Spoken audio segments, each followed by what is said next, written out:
문이 불여일견입니다. 그러네. 장영희 선생님 수업으로 바로 가겠습니다. 아, 그래요? 보시죠. 경북의 동산여자중학교.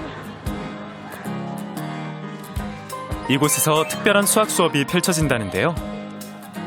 3355 둘러앉은 학생들. 그런데 책상 위에 있는 것은 책이 아닌 색깔펜? 뭔가를 그리려나 본데요. 뭐 하는 건가요? 선생님 무슨 수업 하시는 거예요? 저희 함수티콘 만들기 수업하고 있어요. 함수티콘이 뭐예요? 함수에 나오는 용어들로 저희가 일상생활에 사용하는 이모티콘을 만들어요. 일명 함수티콘. 함수로 이모티콘을 만들고 1차 함수에 대해 이해해보는 시간인데요. 수학에서도 비주얼 싱킹을 할 수 있다. 텍스트로 적혀져 있는 거 하고 시각화해서 그림으로 표현되어 있는 걸 봤을 때 아이들이 느끼는 것과 이해하는 정도는 다르다고 저는 생각을 하거든요. 수학적인 용어, 개념 이런 것들을 좀 더 쉽고 정확하게 저는 익힐 수 있다고 생각을 합니다. 수학 수업에 생각을 이미지로 표현하는 비주얼 싱킹 요소를 더한 수업. 그림을 그리며 수학적 이해도 한층 높아지는데요. 아, 저거는 감소한다 라고 하는 걸 보여줬네요. 함수와 평행의 의미를 적고 상황 한 개만 만들게요. 둘 중에서 어떤 함수티콘을 사용할 수 있는 상황을 우리 모둠에서 만들까? 제작한 함수티콘을 사용할 수 있는 상황도 만들어 봅니다. 우리 오늘 어디 갈래? 수학 촬영 준비하자. 나도 그렇게 생각했는데 우리가 일치해. 1차 함수의 기울기, y절편이 같아야 그래프가 일치하듯이 서로의 생각과 마음이 통한다는 내용을 담았는데요. 함수티콘 어떤 주제를 정하기로 했어요? 같은 말을 동시에 대답했을 때 일치를 사용한다는 그런 상황을 나타냈어요. 친구가 나에게 선물을 줬을 때 널 사랑해. 그림과 글로 수학을 접해보니까 접근하기가 더 쉬웠던 것 같아요. 함수의 개념을 쉽게 이해할 수 있어서 흥미로웠던 것 같아요. 얘들아 안녕. 두 번째 수업 시간, 누군가가 들어왔는데요. 저는 도덕교사입니다.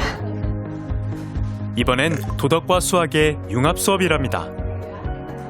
학생들이 이제 자기 삶의 소중한 것들, 예를 들면 뭐 가족이나 친구나 아니면 꿈 등에 대해서 학생들이 진지하게 고민하고 그것들을 수학에서 인생 그래프로 표현할 수 있도록 하는 수업입니다. 가장 먼저 할 일은 인생에서 중요하게 생각하는 요소들을 친구들과 함께 공유해보는 것. 그 다음 태어난 시점부터 미래에 꿈꾸는 일 등 다양한 상황을 담아 인생 설계를 합니다. 어떤 인생을 살고 싶어요? 저요? 잘 먹고 잘 사는 결혼하고 또 아기들도 많이 낳고 키우면서 60살에는 세계 일주할 거예요. 이제부턴 수학에 빠져들 시간인데요. X축에는 뭐를 준다고 했죠? 나이, Y축에는 행복 지수를 둬서 60세까지 설계를 합니다.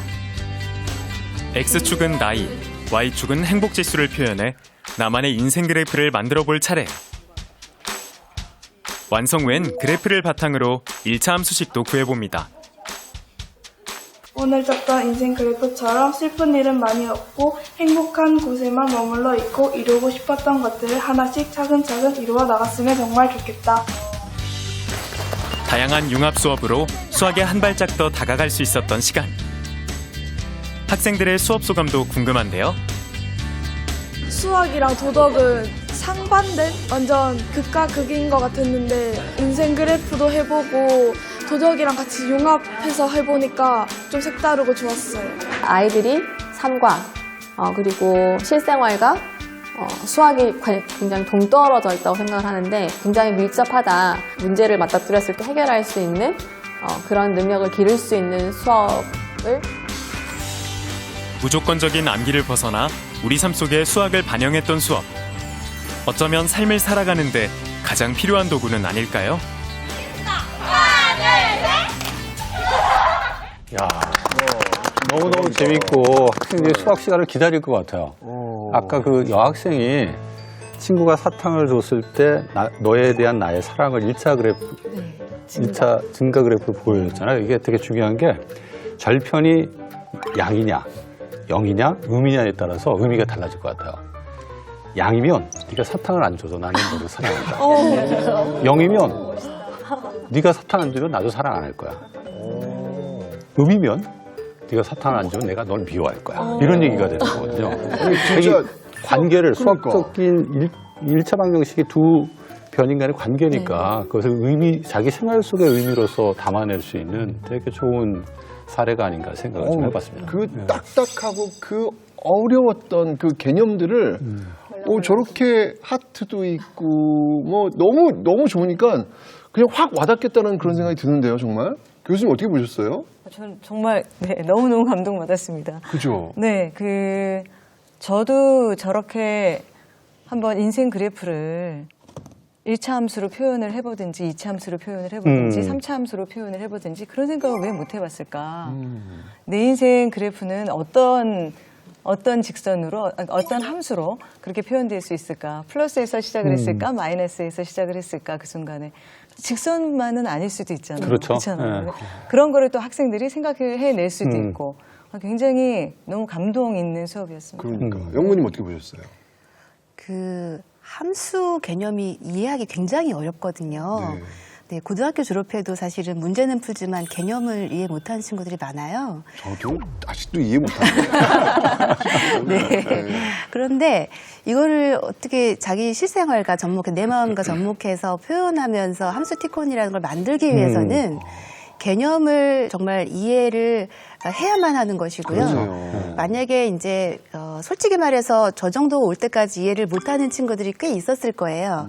그런데 아마 저 활동을 하면서 함수가 이런 거구나, 이렇게 이용하면 되겠구나라고 아마 깨달음을 얻은 친구들이 많이 있었을 것 같고요. 아이들의 표정을 보니까 엎드려 자는 친구가 한 명도 없고 모두가 참여하는 이런 수업을 너무 부럽고 정말 대단하십니다. 네. 장학생님 어떻게 보셨어요? 저도 함수티콘이 되게 인상적이었어요. 그러니까 수학을 가지고 선생님들이 인문학적인 요소를 많이 가미하시려고 많이 노력을 해요. 왜냐하면 아이들이 수학이 딱딱하다, 지루하다라는 생각을 많이 하기 때문에 인문학적인 요소를 많이 가져와서 아이들과 수학으로 그림 그려보기, 시 만들어보기 이런 것들 활동을 요즘에 많이들 선생님들이 하고 계시거든요. 근데 이모티콘을 같이 접목해서 만드는 수업은 굉장히 신선한 것 같아요. 그래서 아이들이 그렇게 자기의 마음과 삶과 이렇게 연계시키면서 개념이 더 공고화되지 않을까. 참 신선하고 참신한 수업인 것 같습니다. 초등학교도 저렇게 하면 좋지 않을까요? 네, 저도 수업을 보면서 너무 깜짝 놀랐고요. 인간이 삶을 살면서 일단은 가장 기본적으로 나 자신이 가장 소중하지 않습니까? 그렇죠. 나 자신이 먼저 있어야 그 다음에 우리도 있는 거고. 근데 이제 이 수업을 보게 되면 나 자신의 이제 인생 그래프를 그려가면서 그다음에 이제 수업 속에 자신의 이제 정의적인 영역까지 포함해서 수업 속에 녹여서 수업을 하시는 것을 보고 상당히 많이 놀랬고 박수를 보내드리고 싶습니다. 박수 한번 다시 치시죠. 그리고 지금 그 사례 두 번째 보면 도덕과 수업하고 수학과 수업하고 융합해서 수업을 하셨잖아요. 이처럼 융합 수업하면 이게 그냥 수학 수업할 때하고 뭔가 다른 결과들이 기대가 되는데 어떤 좀 다른 결과들이 기대가 될 수 있을까요? 중고등학교에서는 조금 융합 수업하기가 좀 어려운 점이 있거든요. 딱 과목들이 정해져 있고 시간이 정해져 있으니까 인생 그래프를 그린다고 했을 때 저는 좀 더 포커스가 맞춰지는 게 그래프의 형태고 거기에 요소들을 어떤 걸 넣을까, 인생에서 중요한 요소가 뭘까, 아이들이 설계를 할 때 그거를 이렇게 이야기해 주시는 분이 도덕 선생님이시고, 그래서 다양한 영역에서 딱 수학만이 아니라 여러 가지 영역을 아우를 수 있는 수업이 융합 수업이 아닐까 생각을 합니다. 근데 진짜 지금 융합 수업 얘기하셨는데 저는 좋다 이거예요. 요즘 굉장히 융합에 대해서 얘기를 많이 하니까. 그런데 감히 수학과 융합을 이야기할 수 있을까라는 생각이 들었거든요. 왜냐면 이건 뭐 숫자로만 XY 숫자로만 있는 건데 이게 어떻게 다른 학문과 융합이 될까라는 생각이 들었는데 융합 산업 그런 쪽도 가능하지 않을까요? 수학을 이렇게 보니까. 저는 실제 이제 수학으로 융합 산업, 산업에 필요한 수학을 하고 있는 사람, 혹은 보건수학, 생물수학, 의료수학, 그런 쪽의 전문가이거든요. 그래서 뭐 질병관리본부 정책자들하고 같이 수학으로 백신을 저희들이 비용이 딱 정해져 있는데 어떤 연령에 먼저 주는 게 효과적이냐. 우선순위를 정할 때 저희 수리 모델로 해서 과학적인 근거를 제시를 합니다. 근데 그분들이 이제는 이렇게도 수학이 표현이 되는구나. 네, 그래서 그런 시대가 와서 실제 정책에도 반영이 될 수 있는 그런 수학들을 하고 있습니다. 그렇죠. 네. 우리가 수학에 대해서 학생들이 좀 흥미를 가질 수 있도록 도와주는 거 상당히 중요하고 융합 수업이라고 하는 게 내용 측면에서 흥미를 끌어올릴 수 있는 하나의 방법이라면 교수 방법 측면에서 학생들 수학 흥미를 끌어올릴 수 있는 또 다른 접근이 좀 필요하거든요. 이 방법 측면에서 학생들 수학의 흥미를 더 높일 수 있는 접근법이 뭐가 있을지 우리 현장에 계신 선생님들 입장을 좀 들어보면 좋을 것 같습니다. 네네. 제가 생각하는 이제 가장 쉬운 접근법은 좀 전에도 말씀드렸던 부분이 있었는데 아이들이 가지고 있는 사고와 생각들을 다양하게 표출을 해야 되는데 그런 표현 방법이 조금 제한적입니다. 그래서 교사나 학부모님들이 우리 아이가 가진 생각들을 좀 다양하게 표현할 수 있는 아이가 좋아하는 강점을 가진 부분이 어떤 부분인지를 좀 빨리 캐치를 해서 우리 아이들이 본인이 가진 생각들을 좀 다양하게 표현 방법을 다양화해서 표출하는 그런 노력이 좀 필요할 것 같고요. 두 번째로는 아이들은 어떤 문제를 해결할 때 혼자의 힘으로 해결할 때보다 같이 팀을 이뤄서 같이 힘을 합쳐서 해결할 때 훨씬 더 두려움이 사라지고 즐거움을 느낀다고 생각을 합니다. 그래서 저희 수업의 실내를 보더라도 혼자 수학을 하는 것보다 문제 해결을 할 때 아이들이 함께 힘을 합쳐서 의사소통을 하게 되면 친구 관계는 물론 기본적으로 좋아지고 문제 해결 능력이 제가 생각하지 못한 고정관념을 깨는 아이들의 생각들이 너무나 많이 발견되고 있습니다. 그래서 저는 더 많은 문제 해결들을 하는 것들을 많이 보고 있습니다. 우리 전영무 선생님 수업 설명할 때 보면 그렇죠. 그러니까. 근데 너무 기뻐 하는 표정이 읽혀요. 어떻게 수업을 하실까요? 어떻게 수업하는지 정말 궁금한데 한번 볼까요? 저희 한번 자료 준비했으니까 보시면서 이야기를 나눠보시죠. 경기도 포천에 있는 영중초등학교에 찾아가 보기로 했습니다. 이 학교에선 수학 수업을 특별하게 배운다는데요. 지금 백두산이 폭발했다고 합니다. 현재 천지인이 2억. 아직 터지지 않은 백두산 화산 폭발 시뮬레이션 뉴스를 심각한 얼굴로 보는 학생들. 자, 오늘 대주제는 SOS 한반도 지진과 화산 대폭발입니다. 끔찍한 자연재해에 대해 배우는 중인데요. 어떻게 대비할까 걱정되고 무서워요. 너무 망한 것 같아요. 아, 너무 무섭기도 하고. 저희 지금 수학 수업이에요? 네. 그런데 오늘 수학 시간 아니었나요?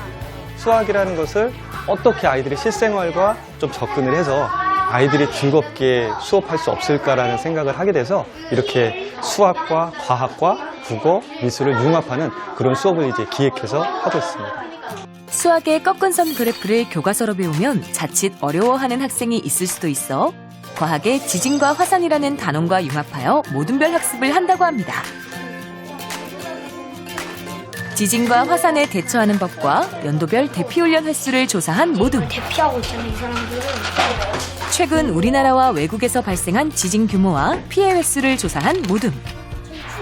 한탄강 지질공원을 지도로 표현해 화산과 지진의 이로운 점도 있음을 보여주는 모둠. 모둠별로 각자 공부한 주제에 대해 꺾은선 그래프로도 표현했습니다.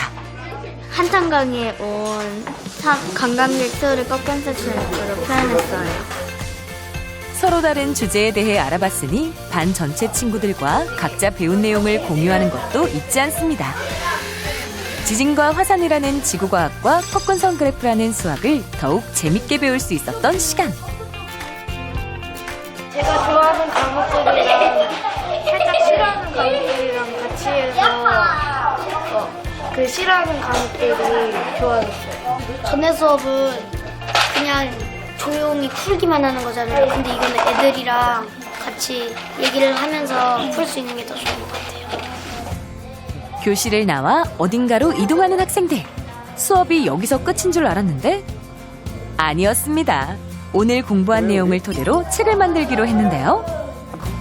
직접 이야기를 구성하는 것뿐만 아니라 책을 디자인하는 실력까지 발휘하는 학생들. 책을 만들며 오늘 배운 내용에 대해 생각 따지기를 합니다. 재난이 발생했을 때 이렇게 대피해야 되는 걸 알 수 있겠네요. 그죠? 학생들의 생각과 이야기가 담긴 책이 완성됐습니다. 결과물을 받으며 성취감까지 느끼는 학생들. 수학을 다양한 과목들과 융합해 더욱 재밌고 활동적으로 배울 수 있었습니다. 원래 수학 과목이잖아요. 근데 제가 수학을 못 푸는데 이렇게 섞어서 하니까 더 잘 풀 수 있는 것 같아요. 교과서는 틀 안에만 너무 박혀서 고정관념을 갖고 있는 것 같아요. 수학과 다양한 자극과 경험을 또 연결해야 될 것 같고요. 이러한 융합 수업들을 통해서 우리 아이들이 실생활에서 잘 활용할 수 있고 좀 행복해하고 즐겁게 인생을 살아나갈 수 있는 그런 아이로 성장을 하는 그런 교과로 자리매김했으면 좋겠습니다. 융합형 수학 수업으로 학생들은 수학적 사고력을 키우고 창의적 인재로 성장할 수 있지 않을까요?